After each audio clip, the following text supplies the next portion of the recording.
الرحمن الرحیم۔ مومنات، آج آپ کے سامنے خطیبہ آل محمد محترمہ سمر دلاور حسین اپنے مخصوص انداز میں ذکر و فضائل آل محمد بیان فرمائیں گی۔ اعوذ باللہ من الشیطان الرجیم، بسم اللہ الرحمن الرحیم۔ ثم اورثنا الکتاب الذین اصطفینا من عبادنا۔ اللہ کا ارشاد ہے کہ پھر ہم نے وارث بنایا اپنے کتاب کا ان کو جن کو ہم نے چن لیا ہے اپنے بندوں میں سے۔ یہ خدا کے قانون کے مطابق ہے کہ وہ جو شے پیدا کرتا ہے اس کا وہ ضرور کوئی وارث بناتا ہے۔ اسی طرح یہ قانون ہے کہ جب انسان کسی چیز کو خریدتا ہے پھر اس کو بے وارث کر دیتا ہے، اس کا خیال نہیں رکھتا۔ مثال دے رہی ہوں، اگر کسی گلی میں کوئی مکان غیر آباد ہو تو لوگ پوچھیں گے کہ غیر آباد کیوں ہے، تو پوچھنے والے جب پوچھیں گے تو جواب ملے گا اس کا کوئی وارث جو نہیں ہے۔ اسی طرح اگر کوئی بچہ رو رہا ہو تو پوچھنے والے پوچھیں گے بچہ کیوں رو رہا ہے، تو جواب ملے گا اس کا کوئی وارث جو نہیں ہے۔ تو پتہ چل گیا جس کا کوئی وارث نہیں ہوتا وہ شاید دنیا میں برباد ہو جاتی ہے، اس کا نشان باقی نہیں رہتا۔ تو اللہ تعالی نے اپنی کتابوں کو نازل کیا دنیا میں ہدایت دینے کے لیے۔ سب سے پہلے اللہ تعالی نے جناب موسیٰ علیہ السلام پر توریت کو نازل کیا۔ جب تک موسیٰ علیہ السلام دنیا میں رہے اپنی کتاب کی حفاظت کرتے رہے۔ ادھر موسیٰ دنیا سے چلے گئے، کتاب آ گئی لوگوں کے ہاتھ میں، لوگوں نے اس میں رد و بدل کر دیا اور اپنے احکامات اس میں ڈال دیے، احکام الہی اس میں سے خارج کر دیے۔ چونکہ موسیٰ تھے جب تک اپنی کتاب کی حفاظت کرتے رہے، جب موسیٰ چلے گئے کتاب آ گئی لوگوں کے ہاتھ میں، اس میں سے احکام الہی خارج ہو گئے۔ خدا نے کہا میرا دین تو پہنچا نہیں ہے، اب دوسری کتاب کا دوسرے نبی پر بھیجنے کا وقت آ گیا۔ پھر اللہ تعالیٰ نے زبور حضرت داؤد علیہ السلام پر نازل کی۔ جب داؤد دنیا میں رہے اپنی کتاب کی حفاظت کرتے رہے، جب داؤد دنیا سے چلے گئے کتاب آ گئی لوگوں کے ہاتھ میں، لوگوں نے اس میں احکام الہی کو خارج کر دیا اور اپنے احکامات کو اپنی آسانی کے لیے اس میں ڈال دیا۔ اللہ نے کہا میرا دین تو پھر نہیں پہنچا۔ پھر خدا نے تیسری کتاب کو نازل کیا اور نازل کیا انجیل کو عیسیٰ علیہ السلام پر۔ جب تک عیسیٰ رہے اپنی کتاب کی حفاظت کرتے رہے، وارث جو تھے اس وقت اپنے ورثے کی حفاظت کرتے رہے۔ جب عیسیٰ دنیا سے چلے گئے چوتھے آسمان پر خدا نے بلا لیا، کتاب پھر سے آ گئی لوگوں کے ہاتھ میں، لوگوں نے اپنے احکامات اس میں ڈالنا شروع کر دیے، احکام الہی اس میں سے خارج ہوتے چلے گئے۔ خدا نے کہا میرا تو پیغام جو کا تو پڑا ہے ابھی تک پہنچا نہیں ہے لوگوں تک، بس خدا نے قرآن کو نازل کیا میرے محمد مصطفیٰ صلی اللہ علیہ وآلہ وسلم پر۔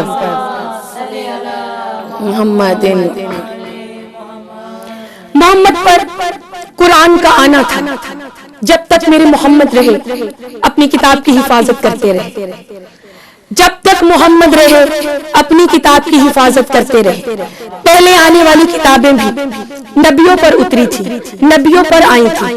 جب جب نبی زندہ رہا، جب جب نبی زمین پر رہا، اپنے کتاب کی حفاظت کرتا رہا۔ جب وہ نبی دنیا سے جاتا رہا کتاب آ گئی لوگوں کے ہاتھ میں۔ پہلے آنے والی کتابوں میں رد و بدل ہو گیا۔ کیا وجہ ہے کہ 1400 سال پہلے جیسے قرآن تھا آج بھی ویسے موجود ہے، جیسے 1400 سال پہلے قرآن کی زبر تھی آج بھی ویسے ہی زبر ہے، جیسے قرآن کی 1400 سال پہلے پیش تھی آج بھی ویسے ہی پیش ہے، جیسے قرآن کی 1400 سال پہلے رموز و اوقاف تھے آج بھی اسی طرح موجود ہے۔ تو وجہ ڈھونڈنے پر پتہ چلا پہلے آنے والی کتابوں کا ایک ایک وارث تھا، اس کتاب کا ایک نہیں 14 وارث ہے۔ یا علی یا علی یا علی اللہم صلی علی محمد وآل محمد اجل۔ تو پتہ چل گیا کہ قرآن ہے ورثہ، اور اللہ کے چنے ہوئے اس کے ہیں وارث۔ اب ورثے کو دیکھنا ہے کہ ورثہ خود میں کتنی فیسلٹیز رکھتا ہے، ورثے میں کیا معیار ہے۔ ورثہ کہتا ہے وَلَا رَتْبٍ وَلَا يَابِسٍ إِلَّا فِي كِتَابٍ مُبِينٍ، ورثہ کہتا ہے مجھ میں ہر خشک اور تر چیز کا ذکر موجود ہے۔ پھر ہم نے کتاب کو کھولا، پھر کتاب نے ایک دعویٰ کیا، کتاب کہتی ہے وَنَزَّلْنَا عَلَيْكَ الْكِتَابَ تِبْيَانًا لِكُلِّ شَيْءٍ، اس کتاب میں ہر چیز کا ذکر ہے جو بھی ہم نے نازل کی ہے۔ پھر خدا نے کہا بسم اللہ الرحمن الرحیم ولا اصغر من ذالک ولا اکبر الا فی کتاب مبین، کتاب وہ ہے کہ جس میں چھوٹی سے چھوٹی چیز کا ذکر بھی موجود ہے، جس میں بڑی سے بڑی چیز کا ذکر بھی موجود ہے۔ تو پھر خدا نے کہا یہ کتاب وہ ہے جس میں ہر چیز کا ذکر ہے، تو کتاب کا وارث وہ ہونا چاہیے، کیا کتاب کا وارث وہ ہونا چاہیے جو خود زکوٰۃ کا انتظار کرتا ہو، جمعرات کی روٹیوں کا انتظار کرتا ہو؟ بے کتاب کا وارث تو وہ ہونا چاہیے جو اپنے حقیقی مسکن پر بیٹھ کر الوہی طول تیوروں میں کہے سلونی سلونی قبل ان تفقدونی انی اعلم طرق السماوات والارض، سوال کرو مجھ سے، سوال کرو مجھ سے اس سے پہلے کہ میں تم میں موجود نہ رہوں، اور میں زمین کے راستوں سے آسمان کے راستے بہتر جانتا ہوں۔ یا علی یا علی اللہم صلی علی محمد۔ بس مومنات، جہاں پر آل محمد کے فضائل بلند ہیں، ان پر آنے والے مصائب بھی بہت زیادہ ہیں۔ محمد و آل محمد کے جہاں تک فضائل نہیں پڑھے جا سکتے، اسی طرح ان کے مصائب کا احاطہ نہیں کیا جا سکتا۔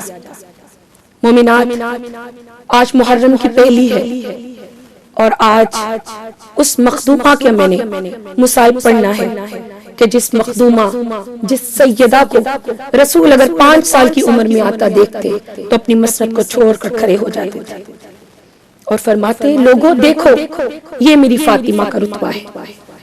محمد نے ہر موقع پر کر کے دکھایا، اگر دہلیز فاطمہ آئی تو محمد رک گئے۔ میرے محمد پاک سیدہ کے گھر کبھی داخل نہیں ہوئے جب تک سیدہ نے اجازت نہیں دی۔ مومنات، یہ وہ دروازہ ہے کہ جہاں پر نبیوں کا سلطان رکتا رہا، یہ وہ دروازہ ہے جہاں پر جبرائیل کبھی کمی بن کر کبھی درزی بن کر آتا رہا، لیکن ہائے قسمت بطول کی، میرے محمد نے اتنی مرتبہ اس دروازے کی عظمت کو بیان کیا، لیکن امت نے محمد کی آنکھیں بند ہوتے ہی محمد کے ہر فرمان کو فراموش کر دیا۔ امت مصطفیٰ نے، میرے رسول نے پاک سیدہ کی عظمت کو بہت بتایا۔ مومنات، میرے رسول نے کھڑے ہو کر بتایا کہ جب تک بطول اجازت نہیں دیتی میں نبیوں کو سلطان بھی کھڑا رہتا ہوں۔ جناب فضا پاک نبی سے کہتی رہی یا رسول اللہ آپ اندر تشریف لے آئیے، لیکن میرے نبی نے کہا نہیں فضا، جب تک میری بیٹی اجازت نہیں دے گی میں تب تک گھر میں نہیں آؤں گا۔ مومنات، 6 گھنٹے میرا رسول کھڑا رہا، میرے رسول کا پسینہ بہتا رہا، میرے رسول نے انتظار کیا، 6 گھنٹوں کی نیند تاری کی خدا نے۔ پاک محمد نے کہا میں اندر نہیں جاؤں گا۔ محمد کھڑے رہے پاک سیدہ کی دہلیز پر، 6 گھنٹے میرے رسول نے انتظار کیا۔ ادھر جناب زہرا کی آنکھ کھلی، جناب فضا نے دوڑ کر کہا پاک سیدہ آپ کے بابا نہ جانے کب سے آپ کا انتظار کر رہے ہیں۔ سیدہ دوڑ کر دروازے پر گئی، اپنی پاک چادر سے اپنے بابا کے چہرے کا پسینہ پونچھ کر کہتی بابا آپ اندر کیوں نہیں آئے؟ رسولوں کے رسول نے کہا وما ينطق عن الهوى ان هو الا وحی یوحی کا مصداق نبی فرماتا ہے مجھے اللہ نے حکم ہی نہیں دیا تھا زہرا کہ تیری اجازت کے بغیر میں تیرے گھر میں داخل ہو جاؤں۔ مومنات، یہ وہ دروازہ ہے جہاں پر میرے رسول اجازت کے بغیر اندر نہیں جاتے، لیکن میرے رسول کی آنکھیں بند ہونے کے بعد یہ وہی دروازہ ہے جہاں پر آگ لگائے جانے کی دھمکی دی گئی۔ مومنات، یہ وہ دروازہ ہے کہ جس کو جلایا گیا. دروازے کو جلانے کے لیے اتنی لکڑیاں درکار نہیں ہوتی کہ جتنی زہرا کے دروازے پر ڈھیر لگایا گیا. کنفذ ملعون سے کہا گیا اتنی لکڑیاں لے کر آؤ، اتنی لکڑیاں لے کر آؤ، کیونکہ ان کے مقصد کے مطابق دروازہ جلانا نہیں تھا. زہرا کے گھر میں حسنین جیسے بیٹے بھی تھے، زینب و کلثوم جیسی بیٹیاں بھی تھیں، مولا کائنات جیسا امیر تھا.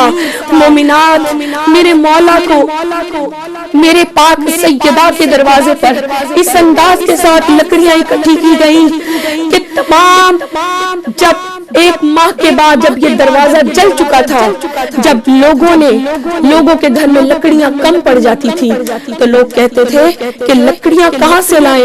تو کہا جاتا تھا دروازہ زہرا سے لکڑیاں لے کر آؤ.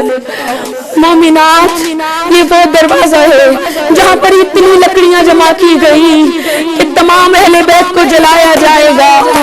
میں قربان چلی جاؤں، میری 1000 جانیں نثار ہو جائیں. مومنات، ادھر اسقاط محسن ہوا، جناب سیدہ نے آواز دی یا علی ادرکنی مولا، میری مدد کو آئیے، میرا محسن شہید ہو گیا. الا لعنت اللہ علی القوم الظالمین.